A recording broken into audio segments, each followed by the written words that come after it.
थोड़ा आप लोग जगह दे दीजिए, सभी को दिखना चाहिए।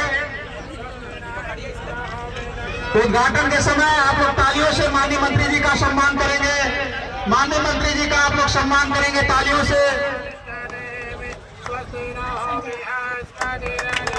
तालियों से सम्मान करेंगे। इस तरह से इस सेवठा ग्राम में माननीय मंत्री जी ने इस पेट्रोल पंप का उद्घाटन किया और इस क्षेत्र की जनता के लिए बहुत ही सुलभ। अपने विधानसभा क्षेत्र में जौहराबाद पहुंचे हैं, क्या कार्यक्रम है सर? आज प्रदीप जी के पेट्रोल पंप का उद्घाटन आपने आमंत्रित किया, उसमें हम लोग उपस्थित हैं। मंत्री जी, देखा जाए तो मिल्कीपुर उपचुनाव को आप जीत चुके हैं आप लोग, लेकिन सपा के लोग आरोप लगा रहे हैं कि हम चुनाव हारे नहीं, मुझे हराया गया है, सरकारी मशीनरी का दुरुपयोग किया गया है। देखिए, हारने के बाद व्यक्ति कुछ भी कह सकता है। वोट जनता देती है, जनता मालिक है, चुनाव के समय वही भगवान होती है। और पिछले 9 विधानसभा उपचुनाव हुए, उसमें 2 सीटों पर करहल और सीसापुर समाजवादी पार्टी ने जीता, 7 हम लोग जीते। तो उन 2 सीटों पर समाजवादी पार्टी कैसे जीती थी? सवाल पहले नंबर 1। नंबर 2 सवाल, लोकसभा के चुनाव में 35-37 सीटें जब चुनाव लोकसभा का हो रहा था तो समाजवादी पार्टी किस आधार पे जीती थी, ये भी बताने का काम करें वो लोग कि भाई हम लोगों ने धांधली करके, गुंडई करके, लूटपाट करके जीता है कि जनता के मत से जीता है, ये तो वही खुलासा कर सकते हैं, बता सकते हैं। मंत्री जी, देखा जाए तो गाजीपुर के सांसद अफजाल अंसारी ने मुख्यमंत्री जी के बयानों को पलटवार करते हुए उन्होंने कहा है कि अगर आप लोग बटोगे तो पिटोगे, इस तरह का वो बयान दे रहे हैं। देखिए, नेता है, नेता का बयान दिल्ली विधानसभा चुनाव को लेकर क्या कुछ कहेंगे सर?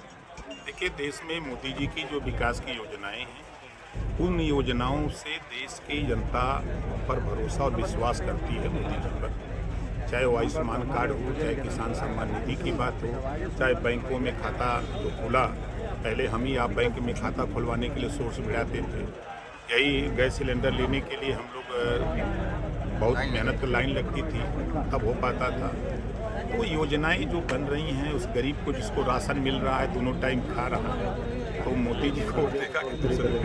अच्छा, देखा जाए तो कुंभ को लेकर सपा मुखिया अखिलेश यादव ने जो श्रद्धालु जा रहे हैं उनको जो टोल टैक्स लगता है उसको फ्री करने के लिए कह रहे हैं। कहाँ टैक्स लग रहा है?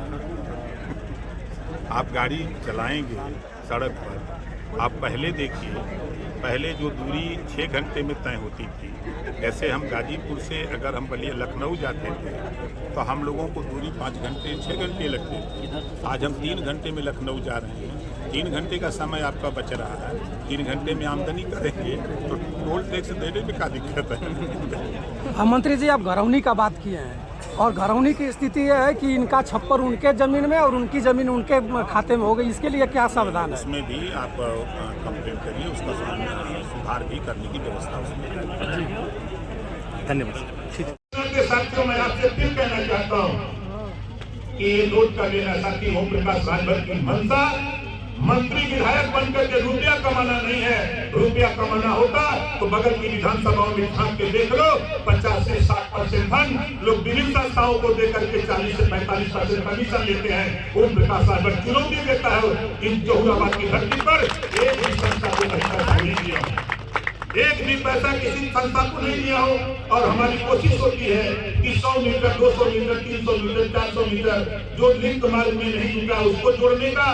बहुत सी योजनाओं की जानकारी हमारे गांव में नहीं मालूम होता है, उसको बताते रहते हैं, घूमते रहते हैं। साथियों, इस नाते नाली की समस्या अभी कुछ साथी हमको बता रहे थे, एक नई योजना हमारे पंचायती राज विभाग के अधिकारी हैं, अगर नाली बनाने के लिए रास्ता नहीं है तो आप गांव में आप सोखता बनवा लो, आपके पानी जो है उसी सोखता में चला जाएगा। आपकी समस्या का समाधान करने के लिए हम लोग संकल्पित है। बशर्ते कुछ एक कदम आप बढ़ाओ, एक कदम हम बढ़ाएं, दोनों लोग मिल करके विकास के रास्ते की तरफ हम लोग बढ़े। इसी बात के साथ पुनः प्रदीप जी को धन्यवाद देते हुए अपनी गाड़ी को विराम देता हूँ। जय हिंद, जय भारत। जोरदार ताली बजा करके प्रदीप जी का स्वागत करिए।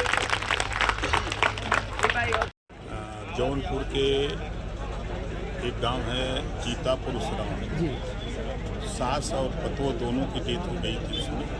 अब पीएम करा करके वहाँ से खूब बाइज्जत गाड़ी से सरकार की तरफ से भिजवाया गया और हर परिवार को 25 लाख रुपया सहयोग राशि के तौर पर देने की सरकार ने घोषणा की। सर जी, तो जब वहाँ पीएम हुआ तो फिर कैसे लोग कह देंगे कि पीएम नहीं हुआ? सर जी, अंजनी राय गाजीपुर के बसुका गांव के हैं और अंजनी राय को बताया जा रहा है कि कुंभ में नहीं मरे हुए हैं, इनका हार्ट अटैक था, कुंभ में उनकी ड्यूटी नहीं लगाई गई थी। और वहाँ के कुछ लोग बता रहे हैं कि अंजनी राय कुंभ में हादसा की वजह से दब करके मरे हुए हैं। देखिए, ड्यूटी लगी ये तो रिकॉर्ड में लगी, जांच हो जाएगी, जब दूध का भी पानी का पानी हो जाएगा। सर जी, आप पंचायती राज मंत्री हैं और एक जलवा बिखेरते रहते हैं हमेशा। कुछ ऐसे गांव हैं कि पोखरा का पैसा उतर चुका है और पोखरा खाना नहीं गया। आप लिखित दीजिए, हम तुरंत जांच कर देंगे। सर लिखित शिकायत है सर उसकी गाजीपुर अरे हमको दीजिए ना, गाजीपुर देने से क्या मतलब है? मालिक आप हमको बता रहे हैं पंचायती राज मिनिस्टर और दरखास्त दे रहे हैं वहाँ जो है जिले पर। अच्छा, जांच हमको करानी है। अच्छा, कुंभ में मरने वालों की संख्या अभी सरकार बता नहीं पा रही है सर, क्या लग रहा है आपको? सरकार के पास जो आंकड़े प्रस्तुत कर दिया है और जिसको आंकड़ा न मिल रहा हो वो आंकड़ा प्रस्तुत करे, उसको हम लोग स्वीकार कर लेंगे। सर जी, धन्यवाद।